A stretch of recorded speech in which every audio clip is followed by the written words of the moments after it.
Oklahoma has the third highest female incarceration rate in the country. And up to 16% of those women will end up back in prison. This is the story of one woman who beat those odds.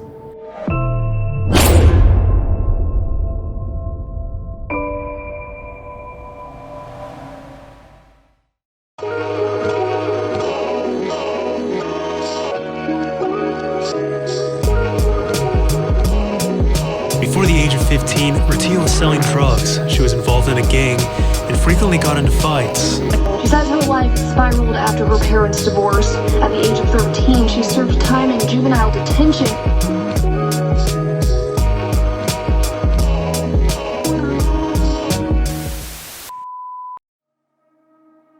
Raittia Rogers grew up in North Tulsa in an environment she considered to be dysfunctional.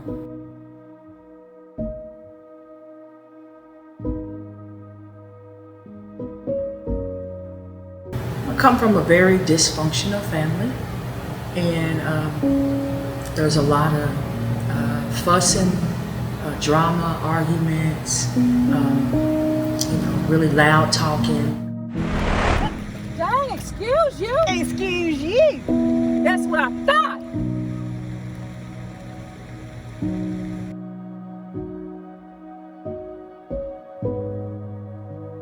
Their mother, who struggled with drug and alcohol addiction, served as a bad influence, and it wasn't long until Raittia was led down a path of crime and misbehavior.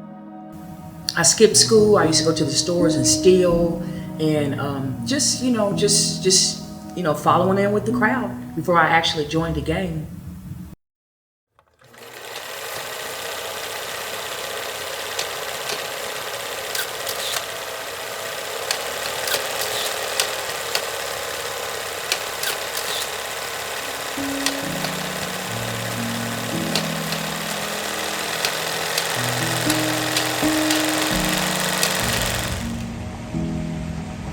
Pushed by a turbulent home life, she looked for support in other places in her community, turning to a local gang. At 13 years old, she joined the Crips. I didn't make it to high school. Unfortunately, I never made it to high school. I tried to do my best with school, but there was a lot of tension going on. My mom, she always taught us, they hit you, hit them back, Plus, a lot of our family members are like that, so I really had no problem with doing that. By the age of just 14 years old, Raittia lived in a home for delinquent juvenile youth. At the time, I had to go because my behavior, me stealing and getting into fights, getting kicked out of school, getting sent to juvenile. They put me in the Tulsa girls group home. They gave all the girls, had to do a routine checkup. And so my time came. So they gave me a pregnancy test. It came back, and I was 7 weeks pregnant and didn't know it. By the age of 15, she was expecting her first child. Raittia was brought to a Catholic home for young mothers, and thanks to her probation officer, Gwen Chaney, Raittia was able to keep her son.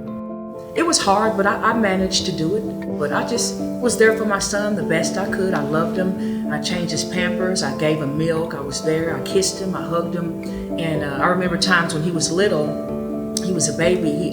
He would smile in his sleep, and he had like some dimples when he was little. He would smile, and it's like maybe the angels are right there watching over my son. So yeah, I enjoyed raising my baby and being there and being a good mother for him. By learning from her mother's mistakes, Raittia used the pain she endured during her childhood as an outlet to become a better mother. Unfortunately, she still struggled to stay on the right path after the baby was born. I know this looks like this right now, Tia, but you do not need to go down this path, because if you think about it right now, there's juvenile, there's jail, and then there's prison, the big house. So would you like to continue doing what you're doing, which is going to lead you down that path, or would you like to try to make a real true change right now? And think about that. That's what I would tell Tia. Raittia was in the girls' group home in Tulsa County. She was pregnant at the time. I got to know Raittia. She's grown quite a bit since then, and become a successful person in the community. Raittia. Raittia is the 360 of Tia. And I'm just so proud of her. She has came a long way. I'm the uncle, Skeeter McBee, John Jr. I'm very proud of my niece. I remember her. She had a lot of anger. I don't know what about, but she was in a rage, running around fighting. I seen her beat up a girl her age and then her mother. And she would just, if somebody called, where they at? And then I seen her get in trouble, come back changed. I seen her just emotions, the sweetness, the love of God. And she don't only talk it, she walks it. And she's just a changed person now. And I'm just so proud of her, the way she started off, the way she's not the way you start, it's the way you end. I'm Terrence Nichols, McBee. Tia's my cousin, my first cousin. I remember when she used to wear her hair kind of like this, like in plaids or braids. With everything that she's doing now, I mean, I'm just so proud of my cousin. She's one of the best, always been one of my favorites. Spent a lot of time with her as a kid, and her sisters and her brother. So, yeah, that's my cousin. I love her. She's a great person. And y'all should get to meet her. I'm Lynetta McDee, and Raittia is my niece. And I am so proud of her and her books and everything she's done. She's got faith in God, and God is working with her. And I love her so much. I'm Jerisha Warrior, and I am Tia's cousin, one of her first cousins. My cousin is a totally different person now. God has changed her. It was God who restored her and who changed her life. And now she is an evangelist. She's a minister. She also feed and clothe the homeless and sells author of so many books. And oh my God, just wonderful. My name is Jessie Otubu, and they call me Miss Jessie.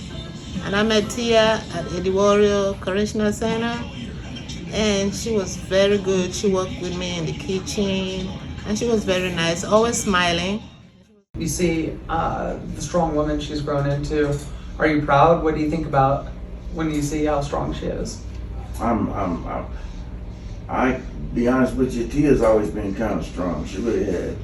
So I am a bit impressed. I'm a bit, without words. She's different. People always say I'm different. My daughter's different. You know what I did? I sold crack cocaine. I fought people. I hung out at the stores to sell, to make money. Yeah, got with this older guy. You know what? He ended up getting me pregnant at 15.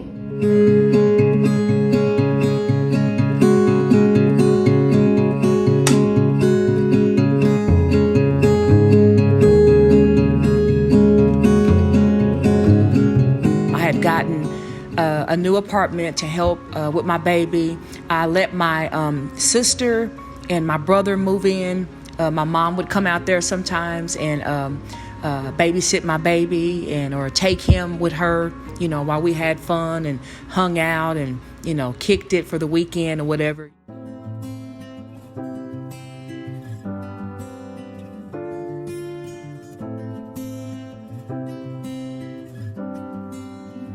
This guy was this older Caucasian guy. He was a friend of the family. He would come out and check on us and come and take us to the Walmart store and get us something. But at the same time, we needed more. So me and my sister, we would steal out of Walmart. Along with petty theft, Raittia found herself entangled in the folly of youth, still hanging with the wrong crowd and doing the wrong things. I would have homeboys and homegirls coming over, spending nice, partying, kicking it, drinking, smoking. Those were the good old days. And so a lot of that was kept up, that kept going on a lot. It was hard for me to go back and to the school. I was enrolled in Margaret Hudson School. Late nights and partying led Raittia to struggle to maintain her attendance at the Margaret Hudson School for Teen Mothers.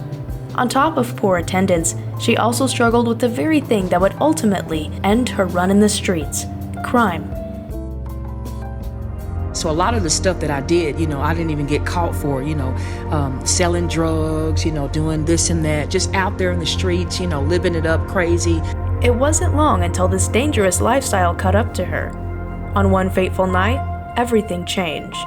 It was me and some more people I had with me in my car. So I was, going in, like I'm big and bold, and went in the store and grabbed some Boone's wine coolers and ran out. After robbing a convenience store, the store manager pursued Raittia. She hit him with her car while trying to flee the scene. The crime was caught on camera, and Raittia was later apprehended. I had nicked him, and they called it was on camera. And so when I went back to court, my court date came, I thought I was getting out, and they kept me. And that's when my whole life, some things changed at 21. Yeah. At the age of 21, Raittia Rogers faced the ultimate punishment, prison, the big house. And this time, no one was coming to bail her out. I had an experience. Some ladies would come out, in the different pods in the jail to do church services, with the inmates in there. It was one time I went to my prison jail cell, and my back was up against the wall. My homeboys wasn't there. The homegirls wasn't there. My mama, my family, nobody was there. It was just me. Sitting in prison, abandoned and alone, while serving out her sentence, she was confronted with a profound sense of helplessness. I cried out to God, and I asked God, would Jesus come into my heart and save me? Because my parents, they raised us up in the Lord, and it all came back to me. So I received a miracle sitting in jail at 21 years old. And from then on, that's when my life totally changed. Raittia began to remember all those who showed her kindness throughout the years, and she came to experience what many would call an epiphany. Serving an 8-year sentence for robbery with a dangerous weapon, Raittia overcame her addictions and grew stronger in her faith.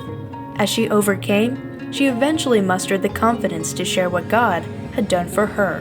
Well, God was dealing with me while I was incarcerated about writing a book. I did try to take a step forth to write through all the stuff that I faced, and I don't mind sharing, talking to people and this and that, but I would not get up in front of like a crowd of people at the church that I was going to and tell everybody all at once. After serving her sentence in prison for 3 years, Raittia was released and reunited with her family. But her story was still far from over. It kept, messing with me on the inside. And so I yielded to the voice, and I said, okay, we're gonna write. And I prayed and asked, so what's the title? What's the title? After careful consideration, she got the perfect name, the title that would tell her story. It came, I broke out of prison, because I broke out of prison, an inmate that has no other choice but to run. And that happened for me because, like I said, when my back was up against the wall, there was no way. There was no way I could do this. There was no way I could do this without God really in my life. And so that was my moment. That moment became immortalized in her tell-all story, I Broke Out of Prison. Other people in this world need to know me. They need to know what happened to me. They need to know that they're not the only one, and I figured out that I'm not the only one. By walking readers through her journey, Raittia shows a world where everyone can have a second chance. The shame that I had, it disappeared. There's no more shame. People need to know about how I broke out of prison. Then she wrote the book. So yeah, I wrote the book. It took me about a year. I completed it, and it was published on Thanksgiving of 2019. So ever since, it's been out. Tell me about your book. Well, my story is about me. I come from a not so good upbringing family, which caused me to go out to grow up to skip school, have fights, rob, steal, gangbang, sell drugs. And I got caught up one day, and then I gave my life over to God at 21 years old, which actually changed me from the inside out. My story's made it international on the 700 Club. Oh wow, yes. Amazing. Yes. So this is your new book, I Broke Out of Prison. Came out on Thanksgiving of 2019. Good for you, and I already got my copy, so. Yes. Congratulations. Thank you. Other people are facing, some of the same stories and, similar stories all over the world. And it only encourages people to know that all of this stuff happened to somebody and how they can come out on top. How other people can also be a survivor like me by telling their story. Let's welcome to the show author of the I Broke Out of Prison, Raittia Rogers. Welcome, how are you? Yay, hi, how's everybody? Thank you. Yes, we're so excited to have you with us because you have an incredible story that you want to share with our audience here on Even 757. But first, you wrote in your book, your experience as a beautiful disaster. My name is Raittia Rogers. I'm the author of I Broke Out of Prison, #1 bestseller. I've written other books too. And I just thank God for bringing me a mighty long way. Oh, yes. And then one day, I was in and out of juvenile and then in and out of jail. And then I surrendered, like a miracle happened in my life. And so that's what caused me to write I Broke Out of Prison. So I want to congratulate you on your book and tell you that that book is going to open a lot of doors for you. When I first put my book out, I was only getting $300 to do speaking engagement. But once I put my book out, my speaking engagement started to rise and rise. So that book really helped to certify who you are, because a lot of people have stories, but very few are able to take those stories and put them on paper. A lot of people come back and they tell me how a blessing it was when they read the entire book. A lot of times people say when they got the book, they couldn't put it down. And it's bringing change and bringing deliverance and encouraging other people's lives, countless of lives all over the world. My story. I began to have a love for people instead of hating people. If I didn't come from that, then there's no way I could come out to do what I'm doing. So I come out to make an impact and to inspire lives and pray for them. It's such a good feeling on the inside to be able to give back, yes. To be able to think correctly, have your head on right, to do the right thing. That's what it's about. It gives me hope to be able to go and give others hope and to share my past and to share my testimony that if, God can do it for me, he can do it for them as well. They can hope to gain, a change. They can know that all this stuff that this girl, Raittia, went through, the dark times, childhood, being abandoned by my mom, all of this, it's not just... they're going to look and they're going to get hope and they're going to be encouraged and they're going to be blessed to know that all this stuff happened to this girl. And look at her. She's an overcomer. And they can make a change and they're going to want to make a change after reading the book. It's going to happen. So I'm glad that it's finally out there, and I'm just so glad that there's no more shame. I don't care if people know about my story because it's not about me. It's about helping others.